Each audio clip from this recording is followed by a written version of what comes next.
The next session now is a combination of partnerships between ourselves and Accenture, working together with all the different parts of our business to try and enhance the member experience, which I won't steal the thunder of my colleagues, but they will explain some of the different things that we've started to do well. So I've got two very, very sprightly gentlemen who are going to come up to the podium. I did ask them what their favorite cartoon characters, etc., etc. All I'll say is it's Batman and Robin. You'll decide who's who, so to speak. But two gentlemen who are very, very passionate about change. They are prolific change agents in the career paths that they've taken. They've also been able to do amazing things in a very short period of time within Alexander Forbes. Riaan Singh is our head of digital client solutions, and Richard Pouncett, or Pounce double T, as I like to say. He's from at the Accenture business as a senior manager, and the two of them have been leading a very prominent initiative within the business. Put your hands together for the White Shoe Brothers, who are going to take us through this initiative. So what we're going to talk today about, in keeping with the theme of sustainability, which is around how do we improve and change individual behaviors to solve the looming retirement crisis in South Africa. Now, as groups, we're all able to recognize the faults in our populations. When we get together in groups, in communities, at a braai, you'll often hear people talking about climate change. You'll hear people talking about the Great Pacific Garbage Patch and the likes. As a collective, all of us agree there's a huge problem and something needs to be done about it. I know for me personally, I share the story. I watch a program like David Attenborough's Our Planet, and I'm deeply upset, deeply moved at imagery that's stuck in my mind of walruses falling from cliffs because of retreating ice and orangutans starving because of deforestation, because of the palm oil industry. Yet, with tears in my eyes and having just signed Sir Attenborough's petition, I leave my house, get into my 3-liter car, drive to the grocery store, thinking about all of this, walking through the aisles, chucking products into my trolley, laden with palm oil, probably wrapped in plastic, drive back home thinking about how we need to do something different to change the world. And it becomes apparent to us that awareness and education alone are simply not enough to change behaviors. Behaviors are incredibly difficult to change on an individual level. And so, for Riaan and myself, we fundamentally believe that the greatest innovations of our time will be those that change the behaviors of individuals that solve some of the biggest crises facing humanity. And I think we can all acknowledge that one of the biggest crises facing is the retirement problem that coming up in South Africa. So the numbers that get thrown out quite often, only 6% of South Africans are going to be able to maintain their standard of living in retirement. 94% of us are going to have to make some quite hard decisions and trade-offs around how do we adjust to our standard of living and how do we actually make it through.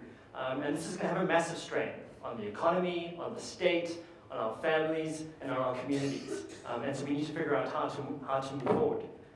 It's also not a uniquely South African problem. I think what we've seen is that globally, in developed and developing countries, all over the world, people are waking up to this ticking time bomb, which is the retirement crisis. What's also important is that if we leave this alone, it's only going to get worse. Because as we know, human longevity is improving. Scientists and futurists like to say that the first person that is going to live to the age of 200 has already been born. And you can only imagine what that would be like. Oh, is that you? You got 150 years to go?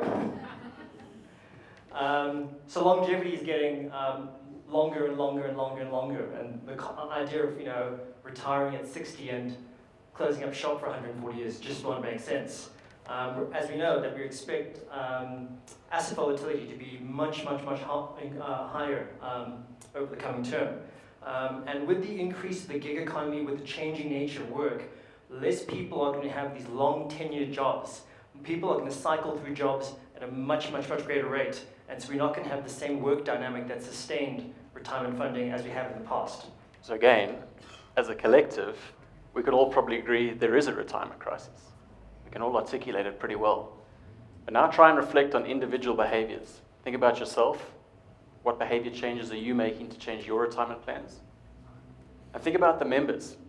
Think about those members going through key moments in their lives, onboarding onto new jobs, going through big career milestones, resigning and eventually retiring. We know that at onboarding, upwards of 75% of our member base are choosing the lowest possible contributions. Throughout their career milestones, 9 out of 10 members will never go back and revisit that decision, never go back and reconsider optimizing portfolios. At resignations, upwards of 60-70% of members are cashing out retirement funds, and all the way through to retirement, there's a lack of access to quality of advice. Now, optimizing investment portfolios to solve the retirement crisis is helpful, but it can't be the only response, nor can it be done in isolation. We have to think about changing human behavior.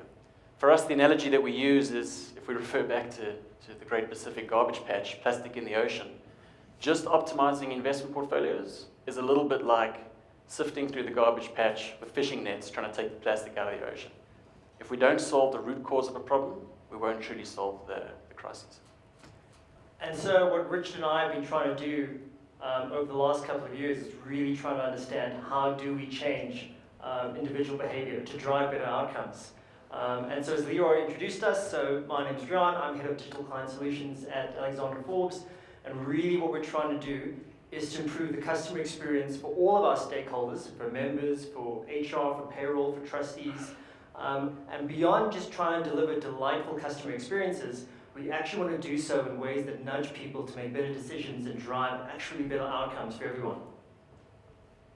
Yeah, I mean, Riaan introduced myself, Richard Pouncil. I've been with Accenture for 14 years. I've seen technology done badly, but more recently I've seen technology and digital directed at a purpose of changing lives and doing good. And that's what really inspires us as design and strategy partners with Forbes in trying to do something for the good of South Africans using digital and technology. So before we get into what it is that we're trying to do, there's a couple of lessons learned around how do you design to actually affect outcomes. Now, once you've been in digital transformation for a long time, you'll have seen there's a lot of projects or initiatives that get kicked off where people are distracted by the shiny technology, the blinking lights. And we know what the answer is. Before we've even started the project, we know all we need to do is to build this app. We need to put in a chatbot. We need artificial intelligence. We just need to digitize this form. We already know what the answer is. Let's just go ahead and do it. And there's some very powerful cognitive bias at play that allows us to think that we definitely know what the answer is before we get started with actually tackling the problem. One of the biggest kind of management fads of the last 20, 30 years, our personal bugbear, is when people say, don't talk to me about problems, talk to me about solutions. There's this general level of uncomfort where it's actually seen as a negative thing. If you're trying to talk about a problem and understand that problem for all its dimensions, and you don't have the answer immediately there around what the solution is. Now, what we're trying to do at Alexander Forbes as part of how we design experiences and services for all of our clients is embrace design thinking. And what that really at heart means is really try to understand the depth and width of a problem. Really immerse yourself with that problem, understand all the different aspects of it, and only then, once you're happy with that, then start ideating around what the solution is. And it actually takes quite a lot of strength and rigor to not jump into solution mode too quickly. But the benefits of that is it means you don't have sort of a one-dimensional prism going into it. We're only looking at a specific solution set. When you actually try to explore the problem and everything around the problem, it actually opens you up to new potential ways of how to solve those. And so I just want to talk through a couple of examples of how does this approach play out in real life. So we look into the problem around companies that were competing to figure out how do we solve this problem of helping people navigate traffic. So there were two companies, Nokia and Waze, that had started trying to work on this problem at exactly the same time. Now, what Nokia did was they were distracted by the technology. They bought a company called Navtech and went through an approach of trying to install infrastructure, traffic sensors in 35 different countries across all the roads. And that was their approach. What Waze did was they really understood and talked to a lot of people and understood Actually, there's already a device in the car that we can use. It's the cell phone, it's the smartphone. It's not going to give us the same granularity of data that you're going to get from these super cool sensors that Navtech's installing, but actually it's going to be good enough in order to be able to understand traffic. And so Waze based their approach around working with people's smartphones rather than going the infrastructure approach. And then 5 years on from that, Nokia, the entire business, was sold for less than what they paid for Navtech, and Waze was sold for $1 billion. And so the company that spent more time thinking about the solution or understanding the problem and went with a low-tech solution actually won out in the end. Another of my two favorite examples around why this approach is better. So if you had asked any five-star hotel chain to reimagine or redesign a customer experience, you can imagine what kind of stuff they would come back with. You know, easier check-ins, a better website, maybe some smart doors that work with your phone as to walk in. How Airbnb disrupted the industry is because their founders actually have a very strong design thinking background. And the insight that they had very early on was that people wanted more flexible, more authentic experiences. And they were tired of these beige corporate hotels that they were checking into. And so a lot of their early marketing was based off, let's help you live like a local when you go to those specific towns that you were visiting, towns and cities that you were visiting.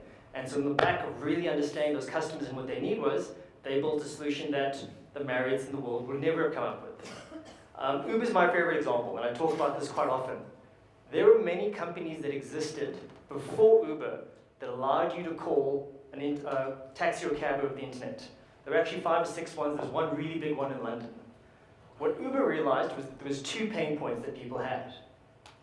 Individuals got really irritated when they didn't know where their car was on the way to pick them up, what the ETA was, and they didn't like the hassle of paying once they got there. Now those are obvious. You'll say everyone knows that. But what Uber did was they designed a solution to specifically target those 2 pain points. The base functionality is the same as everything that came before it. I'm calling a cab over the internet. But by solving for those specific 2 pain points, they built a service that built customer delight and allowed them to differentiate themselves from the rest of the market. And so the big message here is that you need to start with insight. If you really try to understand the problem, you can then, I think, give yourself a really, really good chance of designing effective solutions. And so what we've done at Alexander Forbes over the last 12 to 18 months, we've done a lot of ethnographic research where we've gone out into the field and spoken to members of all races, of all income groups across the country. We've gone to mines, we've gone to oil refineries, we've sat in at Sandton City, and we did a couple of shops in Sandton City, and we've done the Sandton Plush offices. We've spoken to HR, to payroll, to trustees, and we've got a really good idea of what those key insights are. So we're going to very quickly talk you through what those 7 insights are that we synthesized through all this research.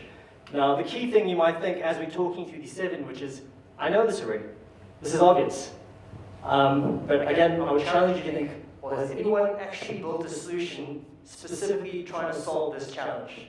And so after we talk you through the insights, we welcome everyone to come visit us out in the activation center right in the corner, and we can talk you through how we're bringing some of these insights to life. Let's quickly go through what the 7 were.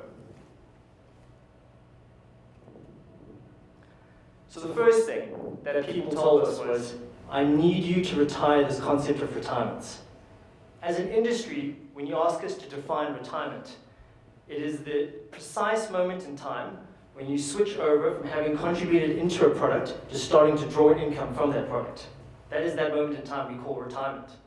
When you speak to an actual human being to tell you what they understand by retirement, you get very, very different answers. And most people, to put it bluntly, see it as a process, something that happens over a long period of time that has many different aspects to it beyond just the financial. There's actually 4 different types of retirement. There's the conventional retirement that we all have in our head. There's early and there's forced retirement. There's semi-retirement, which is you're actually never going to retire. You've actually made a plan to carry on working for as long as you can. For any of you who know Anne Capitalhauser, she is firmly in that block, and she tells everyone that she meets. There's also micro-retirements. So many people are saying, I'm not going to suffer and work for 40, 50 years and then get to an age when I have to retire and I can't enjoy it. I actually want to retire multiple different portions in my life. What Harvard has said is that they estimate the shelf life of any degree of qualification now to be about 6 or 7 years. And so we're seeing the rise of people who will study, work for 6 or 7 years, then go back, take some time off, re-study more, re-equip themselves, reimagine what their career is, and then re-enter the job market as something else. And their plan is to do this over and over again over their lifetime. Now, the financial products that we've designed are not equipped to cater for these different versions of retirement. Also, when we talk about retirement, we're normally really talking about the member base that we currently administer, whereas there's many South Africans that fall outside of that member base. There's entrepreneurs, there's people in the gig economy, and there's industries like marketing agencies and digital agencies, for an example, that traditionally have no EB or very little EB. And so we have to target that. And so the key thing from this insight that we've seen is the definition of retirement, we believe, is closed to the way people truly understand it. The second insight that we saw was that people said, I need to be awakened. Now, we know that in South Africa, over the last 20, 30 years, we've moved from defined benefit to defined contribution. But when you speak to individuals across all ages, income groups, and races, overwhelmingly what you see is that people still have a defined benefit mindset. They still think it's the company's responsibility to take care of me. And we heard these comments over and over again. I've joined this large retailer. I've joined this large multinational. I've seen the trustee. Surely someone else has done the thinking for me. I don't have to engage with this. Regardless of what choice I make, I'm sure I'll be fine, because someone else has done the thinking. Richard's actually got a great story. Yeah, I mean, Accenture's case itself is a fantastic example. We're a multinational organization, I think with 480,000 employees globally. I arrive at orientation on day one, and I'm met at the door by the trustee, really with the grey hair, chartered accountant. I just naturally assume that someone's done all the heavy thinking for me, right? I'm just literally there to sign on the dotted line. These are my employee benefits. That's great. I'm done. I actually felt for the 10 years that followed that, no thought of retirement, immediate relief. It was only when I started working with Riaan a few years ago that I realized the way I was saving for my retirement was fundamentally flawed and I had to go back and change it. But the rest of my company, no one else really is doing that. So the key thing from this insight that we've seen is that our customers' eyes are closed and that we need to open their eyes around this. The third insight that we've seen is people have said, I'm struggling to juggle the current me and the future me. Now, there's been a lot of behavioral economics research that's been done lately around getting people to connect to their future selves. Some of my favorite ones were done at Stanford and UCLA, which have shown that when people are forced to visualize their future in a very personal way, they actually make much better long-term financial decisions. And the rationale and theory behind that is when we engage normally with our individuals about retirement, retirement seems this nebulous concept that's so far off. I've got 10, 20, 30 years, there's plenty of time for me to get there. But when people see evidence around, this is the decision I'm making and this is how it's going to impact me, and I can actually visualize what that looks like, it all of a sudden comes alive and people make much better decisions. Now, as an industry, we generally do not get people to connect with their future selves when we're asking them to make a decision. There's two numbers that we use, and they both really don't do much. The first number is investment balance. So your current fund balance is X, or your projected fund balance is 3 million Rand. That number means nothing to members. Everyone sees a big telephone number and is lulled into this false sense of security to think, that's more money than I've seen in my entire life. I'm sure I'll be fine. There's no one saying, actually, instead of the 3 million, you probably need 6 million when you retire at 62 to maintain your standard of living. The other number that we talk to people about is net replacement ratio, or NRR. And again, we've done a lot of user testing and research. I've yet to find a normal South African on the street that understands what NRR is. My favorite comment was there was an individual that saw his NRR of 51%, and he says, it's okay, it's a pass mark, I'm doing fine. And you probably can guess how old that individual was when 51 was still the pass mark in most schools. But we've seen evidence that in South Africa, when talking about employee benefits, when we do get people to visualize the impact of their decisions, they actually do make better decisions regarding their retirement. The other point I want to make around this is with the rise of Netflix, Facebook, Instagram, and all those other services, there's a need for instant gratification. Everyone wants something immediately back from their service.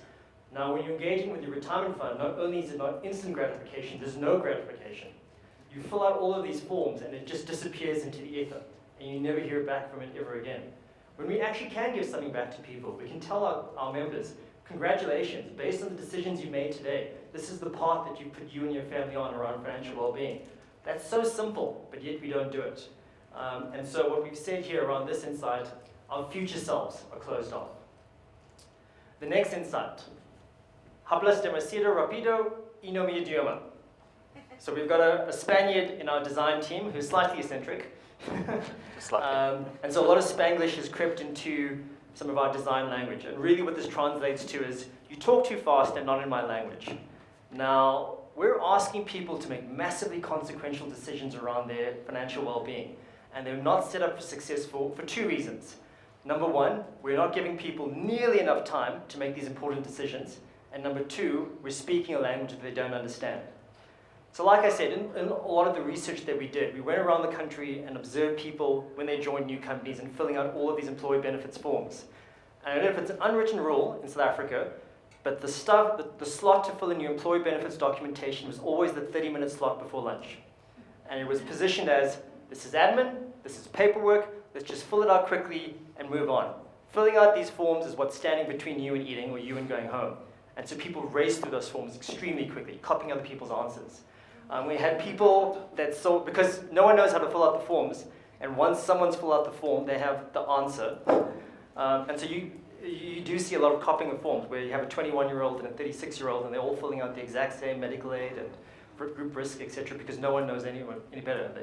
The blind leading the blind. We've seen cases where people said, listen, can I just ask my broker a few questions? And members were told, no, sorry, we need the forms back by 12 o'clock, otherwise you don't get loaded onto payroll. So people are being raced through this process and aren't being given time to think about it. Also, the language is really difficult. So as an exercise you can do, there's a lot of readability tools on the web where you can put a bunch of text into it and it'll tell you the reading level of that text. And so you can take almost any brochure from across the industry, any form, any document, and generally what it'll tell you is the reading level is at a graduate reading level. So you need to have a BCom or a BSc to fully comprehend everything that's in that document. And you really should be aiming for sort of a standard 8, grade 10 reading level. I mean, what's written in that document may as well be Spanish. And as an easy exercise, I would encourage everyone to go back and just ask their friends, what do they understand about preservation? What does it actually mean? And take the forms that you have at your funds and give them to your spouses. And then ask them to tell back to you, what do they think the form is asking them to do? And you'll be surprised at those answers. And so what we've seen is that decision-making is time-boxed, and the terminology we use closes us off. Couple more to go. Our members also tell us they feel like they've been drawn and quartered, like they've been pulled in every direction. And as a fun little exercise, I'd like you to think back to a big decision you've ever had to make in life. And often what we ask people to do is go back and remember yourself at high school and remember making that decision in terms of where you were going to go to study and who gave you advice and how they gave you advice. No one's trying to lead you astray, no one's got any malintent, but you find friends are telling you, let's go to UCT, that's where I'm going, it's going to be a jol. Dad's saying, let's go to Wits, I always want to do engineering at Wits, that's what you got to do. High school teachers telling you, finance at UJ, that's where you really want to go because he's got some kind of relationship there. And you start to see the same thing happening when it comes to retirement planning. The more we sat back in these sessions and watched who was advising our stakeholders, the more you started to see it wasn't necessarily the advisors. You'd love to be there in the room. It's friends and family, it's HR representatives, and it's the colleagues next to them. So Riaan's already spoken about the role that the colleague plays. You watch any of these sessions taking place, orientation, and there's a lot of kind of, what have you written down? Okay, what have you written down? And it trickles down, and that's one form of pulling in a certain direction. We know that HR are often forced into the role of pseudo-financial advisor. I don't think by their intention, but they're there at the moment handing people the forms back and forth. And naturally, members ask when they're resigning and they're taking that withdrawal form, HR, what should I do with this? The number of times we've seen HR representatives tell members, best thing to do is probably just to cash out, I think. They know they're not supposed to do that, but they're doing it. Your friends and family. We have fathers and great aunts who often play the pseudo role of advisor as well, and fathers are known to tell their youngsters, stay at a company for 40 years, that's what I did, that's how I saved for retirement. Can you imagine giving that advice to the modern day millennial workforce that's expected to change jobs 12 times because they want to grow and they want to diversify what they do, reimagine themselves every 6 years? That wouldn't be great advice. And as such, you're starting to see people drawn and quartered, pulled in different direction. So we're seeing that the parties involved are sometimes closed to the genuine interests of the financial well-being of our members. This is not a spelling mistake. We think that there is a dire need to bring health and wealth conversations closer together for our members. Also inspired a little bit by our Spanish friend, because this one's fun to say in Spanish, wealth. But we see that these two topics are often have a twisted relationship between each other, but are often discussed separately. I'm going to share a bit of a personal story, but in my life, me and my wife are incurring quite significant health costs at the moment. And we'll constantly have this conversation with each other while we're on vacation. We have time to think where we say we really need to put our health first. We need to take a step back from work. We need to not prioritize getting the next promotion or the next increase, whatever it may be. Let's put our health first. We'll agree on that. A few days later, back at work, back into the rat race, and you start to notice that we're chasing wealth again, and we're starting to see those increases in health costs coming through. We really are seeing that direct correlation. And I'm sure many of you feel like that at some point in your time, at some point in your life, or know others who have. Now think of retirees getting to retirement. The healthy guy who gets to 65, super healthy, has now got to live a hell of a lot longer. If he doesn't have the wealth to sustain him, it's going to be a tough retirement. But at least he's got health to potentially look for a secondary income. We've seen other members with great wealth, significant assets, but it's come at significant health costs, and those costs are just expected to escalate over a period of time. Now, this sounds obvious. Yeah, you know it. It's intuitive. Health and wealth go hand in hand. But as an industry, we often feel that the two are discussed at completely separate times in isolation of one another. And a big thing we're trying to do is bring the conversation of health and wealth closer together. I mean, you won't find virtually no financial advisor that will have a retirement planning conversation that's informed in any way around your health and what's your expected medical cost, and we expect you to live 20, 40, or 50 years. And so we need to start doing that a lot more. And so typically we see health and financial wellness solutions are closed off to one another. Last one, fun one. We really feel we need to be there at the moments that matter. When people are onboarding, going through career milestones, resigning or retiring, what is top of mind is not always employee benefits. In fact, employee benefits is somewhere quite far down the line. People are not also just joining a new job for a new title and a new income. Often people are going through significant changes in lives. Think of the mums who join jobs and have now got to think about how they're going to get their kids to school. Or the young up-and-coming professional who's joining a company, wants to impress the company on day one, wants to get access to skills and knowledge before he joins. Think of the health nut who's worried about joining a company and now is going to be working late hours and is worried that his health is going to be sacrificed. What we've noticed is that there's a significant amount going on in people's lives around these key moments, more than just retirement planning, more than just employee benefits. And it's our responsibility to partner with an array of different providers, ecosystem partners, to better service the needs of people at these moments. And if we do that, we're more likely as well to have an enriched conversation about retirement planning because we are addressing a broader need in people's lives. And one of the reasons why we're looking at targeting specific moments is when you look at a moment in someone's life, like resignations or onboarding or the retirement moment, it actually forces us to look, both left and right to that moment and all of the stakeholders in that moment, because it's not just the member that we need to solve for. There's HR that has specific needs, there's payroll, there's the trustees, there's the financial advisors that are involved in the process, the retirement benefits counselors, there's the administrator, there's a whole bunch of different people that have pain points. And typically if you take an approach around, let's just build an app for the member, you miss out on all the stuff behind it that actually needs to be live to make it to work. So we need to be there at the moments that matter. Often we see that the doors for opportunity at the moments of onboarding, resignation, or retirement are closed off. And then as a final thought, as an industry, like I said, we're typically closed off to the broader South African base. We typically worry about the members that we administer, but we have to acknowledge that that cuts up a large portion of South Africans who still need access to these services.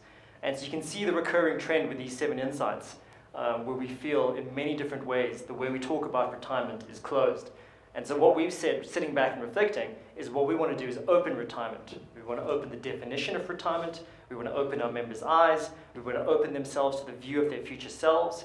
We want to open up the time and the terminology that's used. We want to break down the divisions between health and wealth. We want to be open at those moments that matter. We want to open the doors of a second life, and we want to talk to the broader South African market. And so we've started this journey of designing what we think the solutions need to look like to address some of these insights that we've raised with you. During the lunch and networking session, it would be great if you could come through and we can actually walk you through how we're bringing these insights to life and how we think we're addressing these design challenges. So now, I just want to leave you with a final video that just sums up together really the purpose of what we're trying to do and why we're trying to do it. And yeah, like I said, it would be great to chat to you afterwards.